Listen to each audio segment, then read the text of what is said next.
Primarily because of the fast action of this medevac, all of the 11 wounded soldiers survived. This incident is another example of how fast medical evacuation means the difference between casualty and fatality. This is Craig Spence, ABC News, Dong Tam, South Vietnam.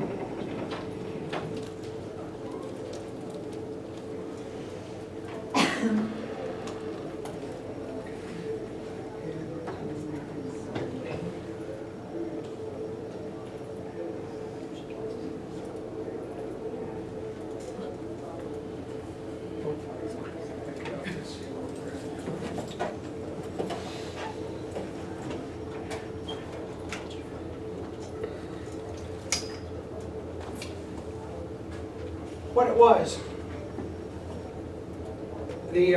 I was medevac to the 24th Evac Hospital. It was in outside of Saigon, Long Binh, and the neurosurgeons, they basically had to remove part of my right occipital lobe to get the shrapnel out from my brain. And then I was medevac to Japan, where I spent a month in Japan, and then I was sent to Walter Reed. By the time I got to Walter Reed, I recovered so well that the Army decided that they were going to keep me. I was not going to be medically discharged. And so I told the Army, if you're going to keep me, I want to go back on flight status. And that caused some concern with the neurosurgeons and everything, but with some help from the Chief Surgeon of the United States Army, he endorsed my medical records and said if I could pass a flight physical, I could go back flying again.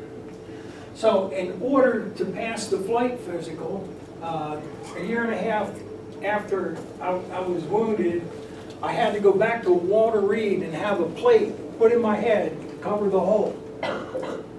And so now I want to tell you about the guy that's rubbing his hand over my head. His name's John Todd.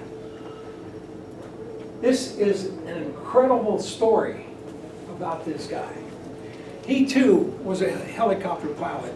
He was a gunship pilot, and he was covering troops going into combat, and he was shot. The round entered just below his jaw, right about here, and came out his nose. Now, he cannot see out of his right eye. The right eye is totally gone. They have a patch over his left eye because they're trying to save what vision he has left. Now when this photograph was taken, this guy's 20 years old, non-college graduate, and things do not look great for John Todd having a great life, put it that way. But John Todd, who taught me a lot, he says, Mike, you got to believe in PMA. PMA, what's that, John? Positive mental attitude. And so John, let's see. Okay. In 2013, Outstanding Disabled Veteran of the Year, John Todd. All right. After John got out of the hospital, well, while he was in the hospital, he met a secretary for the CIA, beautiful woman, Joyce. They got married. They went to Michigan, University of Michigan, and got pre-law degrees, both he and his wife. And both of them went to Georgetown. And they got their law degrees at Georgetown, both passed the bars. His wife became a prosecutor for Pontiac, Michigan, and she was one of the prosecutors that prosecuted Kevorkian. John right now is teaching law at Rochester College outside of Rochester, Michigan. Now, and they have 2 kids, and doing quite now. John shared this story with me. He was honored by the DAV as being the outstanding disabled veteran of the year, and President Obama was the guest speaker, the main speaker at this. It was down in Florida. So when President Obama came on stage, everybody stood. But my buddy, John Todd.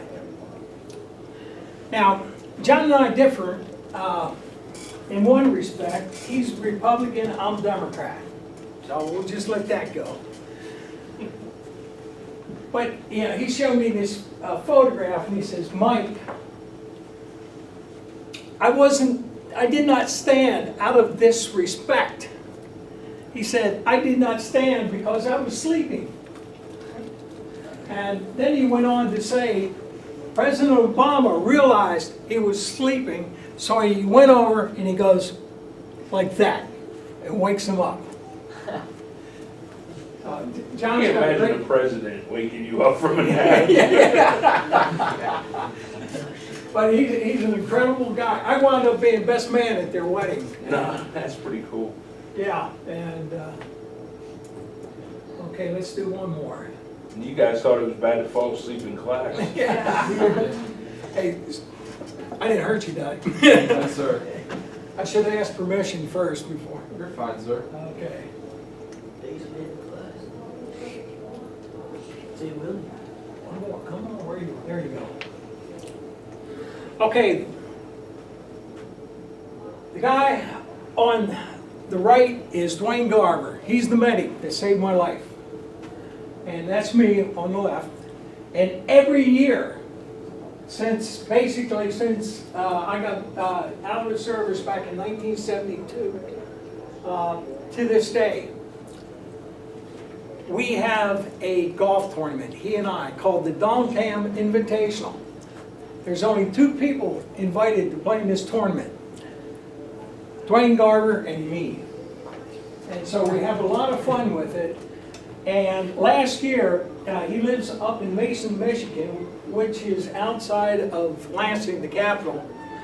Well, there's a reporter that found out about this story, and things kind of escalated to the degree that on 4 October of last year, Dwayne Garver was recognized for saving my life on the floor of the House of Representatives, which quite an honor for Dwayne. So, So who got the trophy this year? hey, seriously, first couple times we played, I beat him. And then when I went back to seminary, I got away from golf, and I haven't been able, I beat him one time since. And the story was, and I was pastoring a Presbyterian church in Mingo. Now Dwayne had, he won it like about 8 times in a row, and the trophy was about that big. So what I decided to do is get a second place trophy, and the second place trophy was that. So it came down to the 18th hole. If I sank the putt, I beat him. And I did. So he winds up He got the bigger trophy. Big trophy. But the following year, he got it back, and that's a joke. That's pretty cool, though. Yeah, okay. That's a nice trophy, though, too. Oh, yeah. It's, okay. That's my story. Any questions?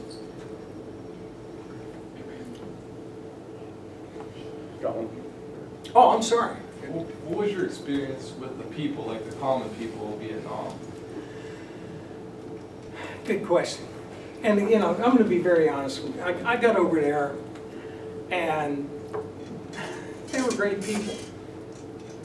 The common people, if you study the history of Vietnam and the Vietnam War and everything, their recognized leader when we were there was Ho Chi Minh. And Ho Chi Minh was for the North Vietnamese. And all the people, what they wanted in Vietnam was to be one nation. And They didn't want to go in with the Chinese. They didn't want to go in with us. They just wanted to be themselves. And right now, a good friend of mine from flight school, Joe Beginsi, and his wife, they're over and visiting Vietnam as we speak. In fact, we're texting back and forth and everything. They're sending me photographs, and beautiful people. I had no animosity towards them. There were times when I was in Vietnam wondering, what am I doing here? And yet, we have an expression, ours is not to wonder why, ours is what to do, sometimes die. And so we were sent there, we had a job to do, and we did the best we could under the circumstances. Now, I'll say this, when you're in combat like that, you're fighting, in essence, to stay alive and keep your buddies alive. And I remember when I was shot down, and before I got hit, I pulled out my 36 snub nose revolver, and I basically said, 5 for them and 1 for me, meaning I was not going to be taken alive, because I heard what they do, especially pilots.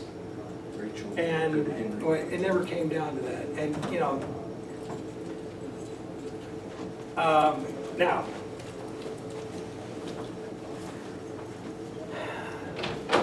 I also want to say this, you know, why I'm able to stand here and tell you my story, and to be in the physical shape that I am. Believe me, folks, there is a supreme creator in this universe, and it's only by the grace of God that I can stand here before you and speak. Because the part of my brain that they removed, the occipital lobe, that controls vision.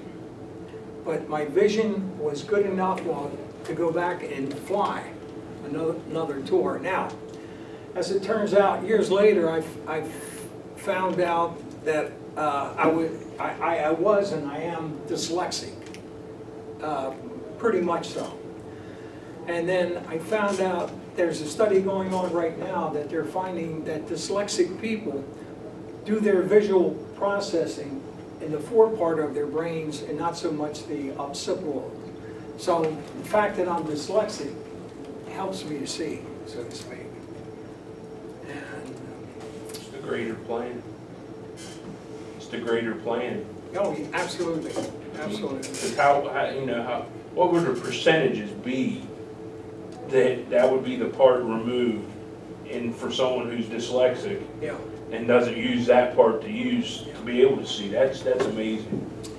Yeah, and I'm also part. They well, it's now within National Institute of Health. They selected 540 Vietnam vets that had partial craniectomies, partial brain removals, and I was one of them. And they brought us in 2 at a time over like about a 5-year period the first time. And they just were totally amazed by the fact that I am what I am, so to speak. In fact, I've been down to the National Institute of Health, well, actually 3 times, and they decided to take me out of the group that they were doing this experiment and put me in a control group. Because what would happen, when he brought us in 2 at a time, I would be with a guy that was pretty well shot up. And then I would be depressing him because of the condition I was in. And I was really feeling guilty because this guy was pretty well banged up. So, but yeah, it's a wild, crazy story. And it's true, got the medical records, got the videotape, got everything to document that this is what really happened. I got a question. Sure. Did your family get to see the video in 1968 on national TV? No, it was you? No. They found out later? Well, they watched CBS Water Crime back in. But, now, there's one guy, after they show me, they show a guy laying on it, with his hands folded. Give me a second, I'm trying to pull his name here. First name, last name I think was Reed. Anyhow, when I got medevaced to Japan, they put us in an intensive care unit, and there was this guy across from me. At that time I was ambulatory. I was able to get up and move around, and I went over and started talking to him. And first name's Paul. And as we were talking, Paul was on the helicopter behind me that crashed, and he was banged up with a back injury. And then he said, well, congratulations. I said, what do you mean? He says, well, we were on national television. And he told me his mother saw him, and he had been, and from Japan, we could call back to the States, and he talked to his mother and said, yeah, I saw you on ABC News. And that's how I found out about the videotape. And it took me several years, well, actually, 20-some years before I could get a hold of it, when I found out that they were archiving down at Vanderbilt University. So, yeah. That's pretty wild. Yeah, it's a wild story.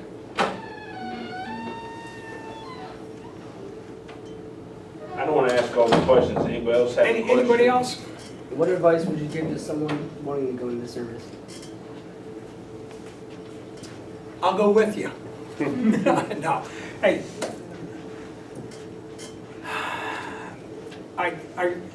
Seriously, I really enjoyed my military experience. Regardless of what branch you go in, there's opportunity for advancement if you want to make a career of it, and there's also an opportunity to get an education and save up for going to college and things like that. I have no regrets about going into the military, but I will say this,